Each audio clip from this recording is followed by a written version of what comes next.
গুৱাহাটী উচ্চ ন্যায়ালয়ে দুই অধিবক্তাক গ্ৰেপ্তাৰ ক্ৰাইম ব্ৰাঞ্চে গ্ৰেপ্তাৰ কৰিছে অধিবক্তা দুজনক অৰব ওজা আৰু নিপু ওজা গ্ৰেপ্তাৰ ভূমি জালিয়াতি গোচৰ গ্ৰেপ্তাৰ কৰা হৈছে অধিবক্তাদ্বয়ক মৃত লোকৰ নাম চুক্তি প্ৰস্তুত কৰাৰ অভিযোগ একেটা গোচৰ পূৰ্বে আন এজন অধিবক্তাও জালত পৰিছিল আৰু পুনৰ ক্ৰাইম ব্ৰাঞ্চে গ্ৰেপ্তাৰ কৰিছে এই দুগৰাকী অধিবক্তা আৰু ইতিমধ্যে আমি জনাইছো অনুপ ওজা আৰু নিপু ওজা গ্ৰেপ্তাৰ কৰা হৈছে ইয়াৰ পূৰ্বে আন এজন অধিবক্তাও জালত পৰিছিল ভূমি জালিয়াতিৰ গোচৰ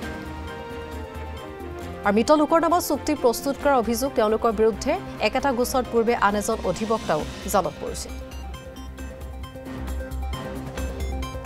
গুৱাহাটী উচ্চ ন্যায়ালয়ৰ দুই অধিবক্তা গ্ৰেপ্তাৰ কৰা হৈছে আৰু আমি ইতিমধ্যে কাৰণ জনাইছো ক্ৰাইম ব্ৰাঞ্চে গ্ৰেপ্তাৰ কৰিছে দুইগৰাকী অধিবক্তাক অনুপ ওজা আৰু নিপু ওজা দুইকে গ্ৰেপ্তাৰ কৰা হৈছে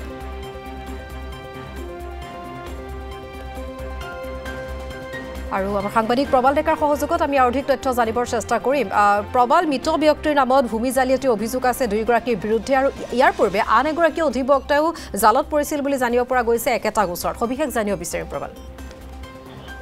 নিশ্চয়কৈ আসলে গোটেই যিটো ঘটনা এই ঘটনাটো বা মহানগৰীৰ যিটো ভূমি কেলেংকাৰীৰ ঘটনা সেই ঘটনাৰ যিখন মূল অভিযুক্ত বা ইয়াৰে যিসকল অভিযুক্ত সেই অভিযুক্তসকল আসলে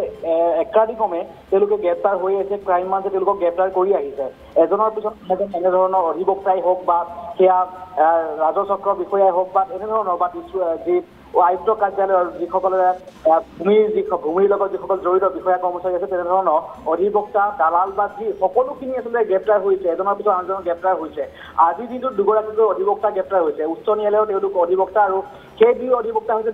অনুপ ওজা আৰু নিপু ওজা অৰ্থাৎ এই দুই অধিবক্তাক উচ্চ ন্যায়ালয়ৰ পৰাই গ্ৰেপ্তাৰ কৰিছে ক্ৰাইম ব্ৰাঞ্চে আৰু তেওঁলোকৰ বিৰুদ্ধে যিটো অভিযোগ সেই অভিযোগটো হৈছে এটা ভয়ংকৰ অভিযোগ যে 1985 চনতে এগৰাকী লোক মৰিছে আৰু সেই লোকগৰাকী মৰাৰ পিছত 2005 চনত তেওঁক আচলতে সেই লোকগৰাকীৰ নামত তেওঁ মাটি বিক্ৰী আচলতে 2005 চনত মাটি বিক্ৰী কৰা চুক্তি এখন বনাই দিছিলে অৰ্থাৎ 1985 চনত মৰা ব্যক্তি এগৰাকী বা মৃত্যু হোৱা ব্যক্তি এগৰাকী 2005 চনত সেই চুক্তি বনাই দিছিল আচলতে কেনেধৰণৰ এক ভয়ংকৰ জালিয়াতি কৰিছিল এই দুই অধিবক্তাই সেই অধিবক্তা দুগৰাকীৰ বিৰুদ্ধে যি গোচৰ ৰুজু হৈ আছিল ক্ৰাইম ব্ৰাঞ্চত অৰ্থাৎ যি 3/2024 অৰ্থাৎ এইটো এটা গোচৰ আছিল ক্ৰাইম ব্ৰাঞ্চত আৰু তাৰ অভিযোগৰ ভিত্তিতে অৰ্থাৎ এজনৰ পিছত আন এজন অধিবক্তা গ্ৰেপ্তাৰ হৈ আছে পূৰ্বতেও জাকিৰ ওজা নামৰ এগৰাকী অধিবক্তা গ্ৰেপ্তাৰ হৈছিল আৰু আজিৰ দিনটোত দুগৰাকী অধিবক্তা গ্ৰেপ্তাৰ হৈছে মই ইতিমধ্যে উল্লেখ কৰিছোঁ তেওঁলোকৰ নাম নিপু ওজা আনগৰাকী হৈছে নাম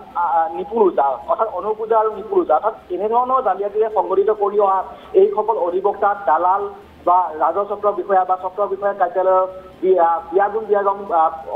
যিসকল বিষয়া আছে উপপঞ্জীয়কৰ পৰা আদি কৰি সকলোখিনিয়ে জালত পৰিছে আৰু হয়তো এই যিখন লিষ্ট আচলতে ভূমি কেলেংকাৰী যিখন লিষ্ট সেই লিষ্টখন আৰু দীঘলীয়া হ'ব এজনৰ পিছত আন এজন গ্ৰেপ্তাৰ হৈ আছে ক্ৰাইম ব্ৰাঞ্চে তেওঁলোকক বিচাৰি অভিযান অব্যাহত ৰাখিছে যিকোনো মুহূৰ্তত এইসকল আচলতে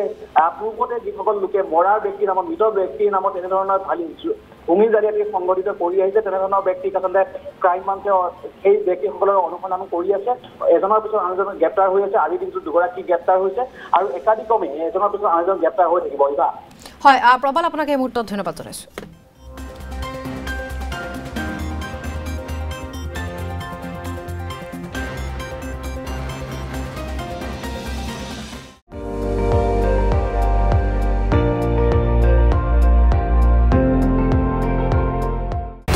আপুনি চাই আছে ND24